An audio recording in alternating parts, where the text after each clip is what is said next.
আচ্ছা, কোন ৩ টা লেন্স একটা ফটোগ্রাফারের থাকা একান্তই জরুরি?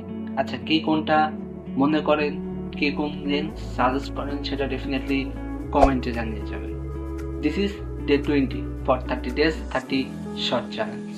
প্রথমে বলবো 50 এর একটা প্রাইম লেন্স। এটা আপনার যে কোনো কোম্পানির হতে পারে।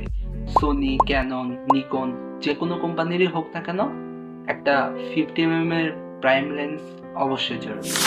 দ্বিতীয়ত 85 এর একটা পোর্ট্রেট লেন্স, যেটা দ্বারা আপনি ক্লোজিং, তারপরে ব্যাকগ্রাউন্ড ব্লার, আরো অন্যান্য ফিচার্স পাবেন। আর শেষেরটা হলো একটা হোয়াইট লেন্স, সেটা হতে পারে 24 অথবা 35 অথবা 60 যেটা আপনার কাজের জন্য প্রয়োজন, তেমন একটা হোয়াইট লেন্স আপনার অবশ্যই থাকবে। এখন তিনটাই একসাথে কিনতে হবে এমন কোনো কথা নেই। আপনি একটা কিনে শুরু করেন, তারপর আস্তে আস্তে টাকা জমিয়ে পরের দুটাও কিনে নেন। সো কে কোনটা ব্যবহার করেন সেটা ডেফিনেটলি কমেন্টে জানিয়ে যাবেন, অ্যান্ড চ্যানেলটাকে অবশ্যই সাবস্ক্রাইব করে পাশে থাকবেন।